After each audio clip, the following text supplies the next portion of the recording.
I finally stopped being my family's ATM. I wasn't angry. That's the part that still surprises me when I think back on it. I was just done. Quietly, completely done.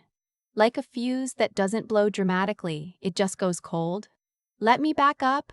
My name is Fiona.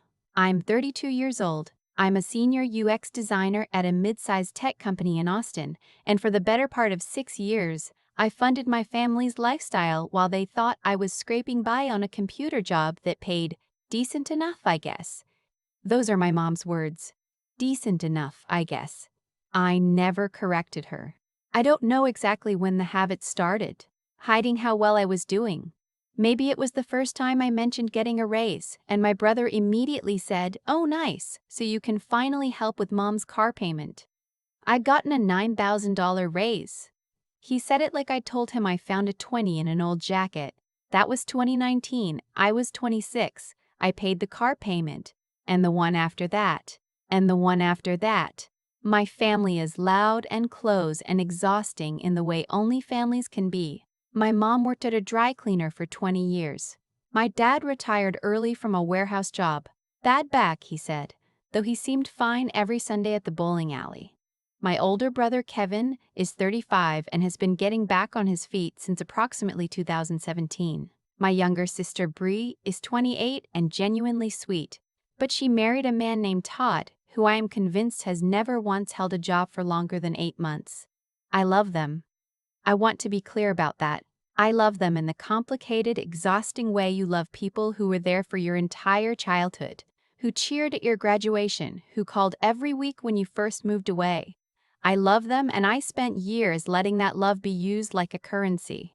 The amounts crept up slowly. That's how these things work. Slowly enough that you don't notice you're boiling until you're already cooked. First, it was the car payment. $347 a month. Fine.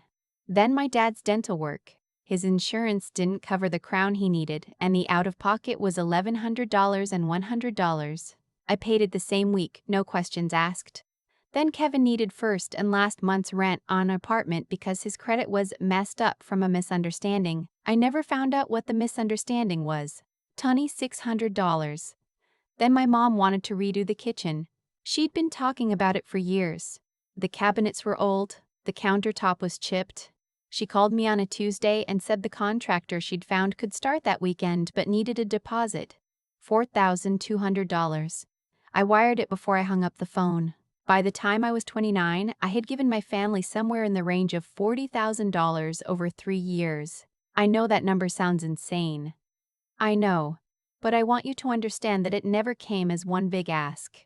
It came as 12 medium asks and 40 small ones, spread over months, wrapped in "you're the only one who can help right now, and I don't know what we'd do without you, and you know we'll pay you back when things settle down." Things never settled down. I started keeping a spreadsheet in January of last year, not told it over anyone's heads. I told myself that. I told myself it was just for my own clarity, for budgeting, to understand where my money was actually going. I named the file Miss Expenses, so I wouldn't have to see the real label every time I opened my laptop. What I found when I actually totaled everything up made me sit very still for a very long time. $43,860. Over 5 years and 8 months. Car payments, $8,316. Dad's medical and dental, $3,900.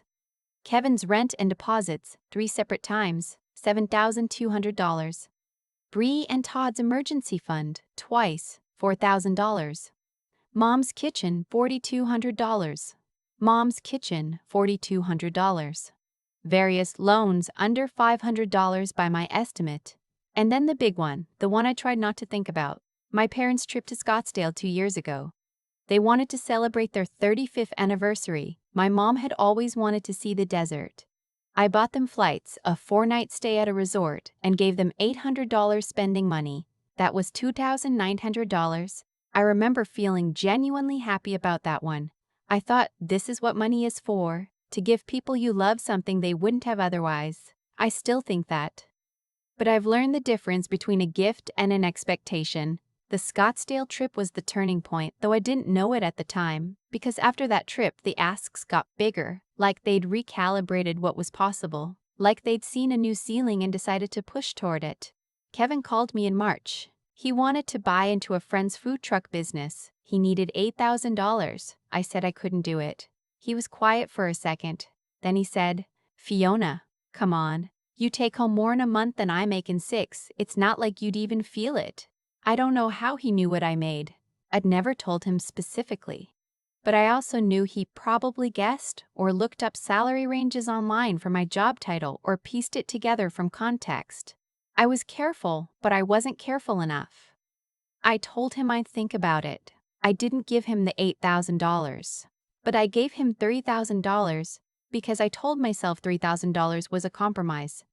$3,000 was saying no while still saying yes enough to avoid a fight. The food truck never happened. I don't know where the money went. In April, my dad mentioned that the roof on their house had some damage from winter. Could I help with the deductible? $1,500, I said yes. In June, my mom said Bree was struggling. Todd had lost another job. Could I help cover their rent for a couple months while they figured things out? $2,200 total. I said yes. By the time July came, I was doing something I'd never done before. I was moving money around between accounts before family calls. I was pulling up my bank app before answering the phone. Like I needed to take inventory before walking into a store I knew I'd walk out of with less than I came with. I'd started to feel actual dread when my mom's name appeared on my screen. That feeling, that drop in my stomach when someone I loved called me. I should have listened to it sooner. It was telling me something had gone very wrong. My company has a summer event every year. Nothing fancy. They rent out a rooftop venue downtown, there's catered food, an open bar for a couple hours, and they use it partly as a team-building thing and partly to announce mid-year bonuses. Last July was my 5th year at the company, and it was the first year I made senior designer. My bonus was the biggest I'd ever received. I didn't tell my family, I deposited it, moved a portion to savings, and said nothing.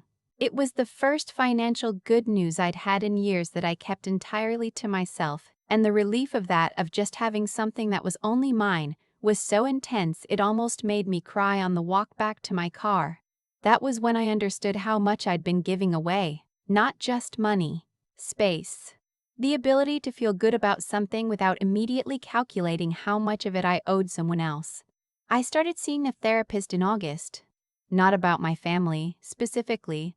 I told myself it was just general stress. But within about 3 sessions, we were talking about my family exclusively, and my therapist said something that I've thought about almost every day since. She said, "It sounds like you've taught them that love is demonstrated through financial rescue, and now that's the only language they know how to speak with you." I sat with that for weeks. She wasn't blaming me. She was naming a pattern. And once I could see the pattern, I couldn't unsee it. The dinner was my dad's 65th birthday. November, my mom had been planning it for months or so, she said. She'd chosen a steakhouse in North Austin that I'd heard of but never been to. Nice place. The kind of place that doesn't put prices on the online menu. She sent the invite as a group text. Dad's 65th.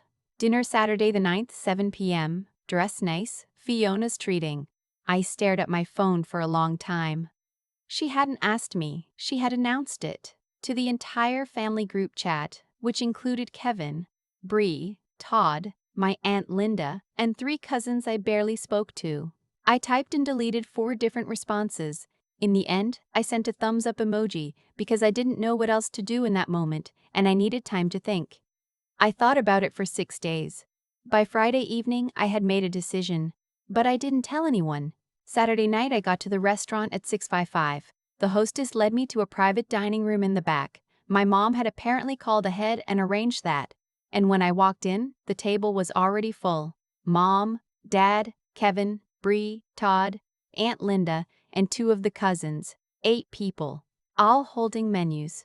There she is. My dad stood up and hugged me, and I hugged him back and told him happy birthday, and I meant it genuinely. It wasn't his fault. He was 65 years old and he wanted a nice dinner, and my mom had made promises on my behalf without telling me. I sat down. I opened my menu. The steak started at $58. There was a Wagyu option for $145. The appetizers were $18 to $32. The wine list had bottles that started at $80. I did the math quietly in my head while everyone talked around me. 10 people counting me. If everyone ordered moderately, one drink, an appetizer to share, an entree, we were looking at $800, $900 before tip. If Kevin ordered the way Kevin usually ordered, and if Todd decided this was the night to try the Wagyu, we could be looking at $1,200, maybe more. I excused myself to use the restroom. In the bathroom, I opened the spreadsheet, the one labeled Miss Expenses. I scrolled to the total, $43,860, 6 years. 6 years of car payments and dental bills and rent deposits and a trip to Scottsdale. I looked at myself in the mirror for a moment. I looked tired. Not just that night in general. I looked like someone who had been carrying something heavy for a long time and had gotten so used to the weight that she'd forgotten it was optional. I went back to the table. I ordered a glass of water. Everyone else ordered freely. My mom got the filet, Kevin got the ribeye and a whiskey cocktail and an order of truffle fries that he said we could all share, but that he ate almost entirely himself. Todd did, in fact, order the Wagyu. Bree ordered salmon and a glass of wine. My Aunt Linda got the chicken but also ordered a bottle of Cabernet for the table since we're celebrating. My dad ordered the New York strip and looked genuinely happy, and I was glad for that. I ordered the salmon too and drank my water and listened to everyone talk. When the dessert menus came out, I excused myself again. This time I found our server in the hallway. "Hi," I said, "I'm Fiona. I'm at the private dining table." "Of course," she said. "How's everything going?" "It's great," I said. "I actually want to take care of something before the bill comes out to the table. Can I request a check split? I want to pay for my own dinner and the birthday guest, so the gentleman at the head of the table, and have the rest issued separately." She nodded like this was the most normal request in the world, because to her it probably was. "Absolutely," she said. "I'll prepare 2 checks. Do you want to take care of yours now or when everyone's ready?"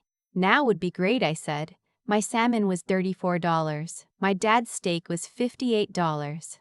I added a piece of the chocolate birthday cake they brought out, 12 and I tipped 25% on my portion. My total came to just over $130. I signed the receipt in the hallway and put my card back in my wallet and walked back into the private dining room and sat down and finished my water. The check came out about 20 minutes later. Our server set it in the middle of the table in one of those black folders, then set a second black folder directly next to it. My mom reached for the first one automatically, the way she always did, already turning to look at me. Then she frowned. She opened the second folder. "What is this?" she said. "There are 2 checks," I said. "I covered Dad's dinner and mine. The second one is for everyone else?" The table went quiet in a way that tables only go quiet when something unexpected has happened. Kevin looked up from his phone. Todd set down his fork. Aunt Linda stopped mid-sentence. "Finona." My mom's voice had that particular tone, the one she uses when she thinks I'm being difficult. "We're celebrating your father's birthday." "I know," I said. "And I'm really glad we're all here. Happy birthday, Dad." My dad looked uncomfortable. He looked back and forth between me and my mom and didn't say anything. "I don't have my card," Kevin said. He said it like it was just a fact, like he was reporting the weather. "Todd has ours," Bree said quietly. Todd was looking at the check. His expression was doing something complicated. The Wagyu had been $145. "I also have something I want to share," I said. I reached into my bag and took out 2 envelopes. I prepared them the night before.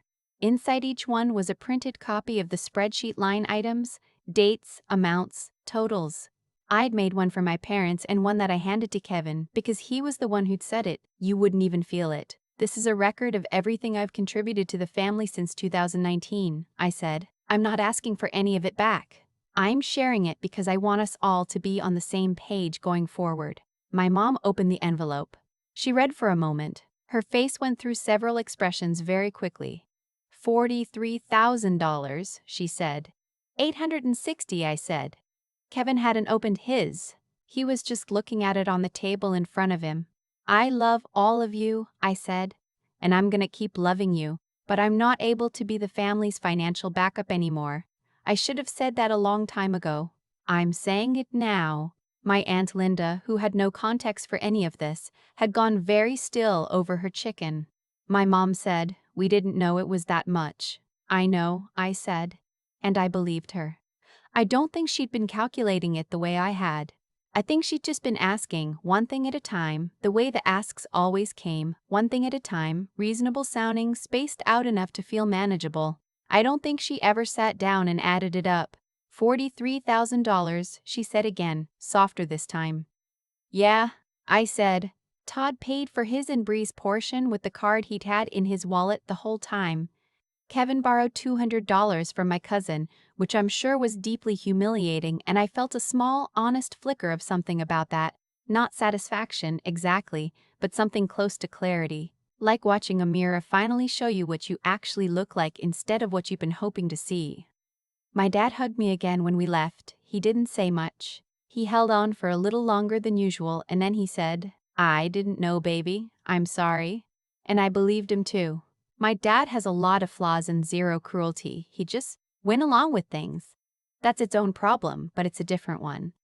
My mom didn't speak to me for 11 days. I know the exact number because I counted, and because every one of those 11 days I fought the urge to call her and apologize. The pull to smooth it over, to say I didn't mean it like that, I just meant was so strong that some mornings I had to put my phone in the other room. I didn't call. On day 12, she called me. She didn't apologize exactly. My mom doesn't do exact apologies, she does the approximate kind, where she says something adjacent to sorry and hopes you'll meet her halfway. She said, "I've been thinking and I know things have maybe gotten a little lopsided." A little lopsided. $43,860. A little lopsided. "I appreciate you saying that," I said. And I meant it. It was more than I'd expected. It's been about 6 months since the dinner. Kevin has not asked me for money once. That's a record.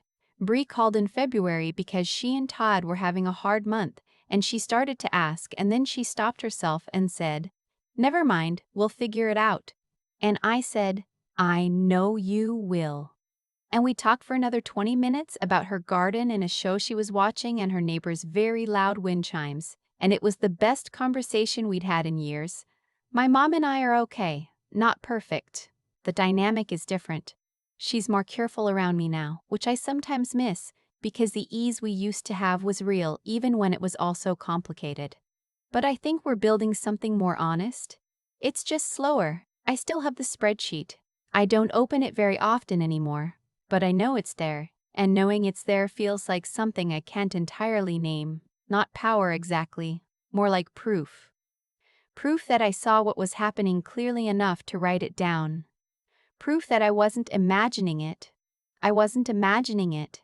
I want to say something to anyone who's been in a version of this situation because I know from how many people I've quietly talked to about it that this is not rare. The amounts are different, the family configurations are different. But the pattern, the slow accumulation, the individual asks that each seem reasonable in isolation, the feeling of dread when a certain name lights up your phone. I know I'm not the only one. Here's what I wish someone had told me earlier. Loyalty is real. Family is real. Love is real. None of those things require you to quietly fund a life for people who have never asked themselves what it costs you. I wasn't stupid. I wasn't a pushover. I was someone who loved her family and hadn't yet learned that love has a right to have limits.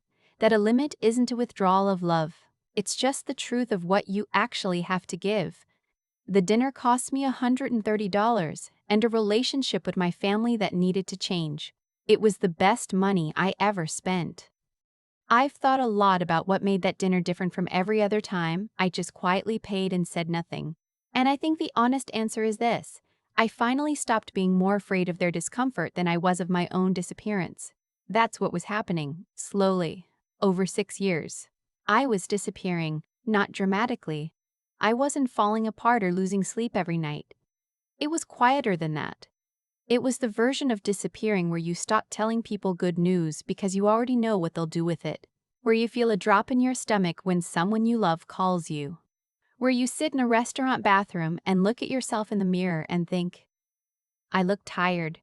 And you know it isn't about last night's sleep. The money was real. $43,860 is real.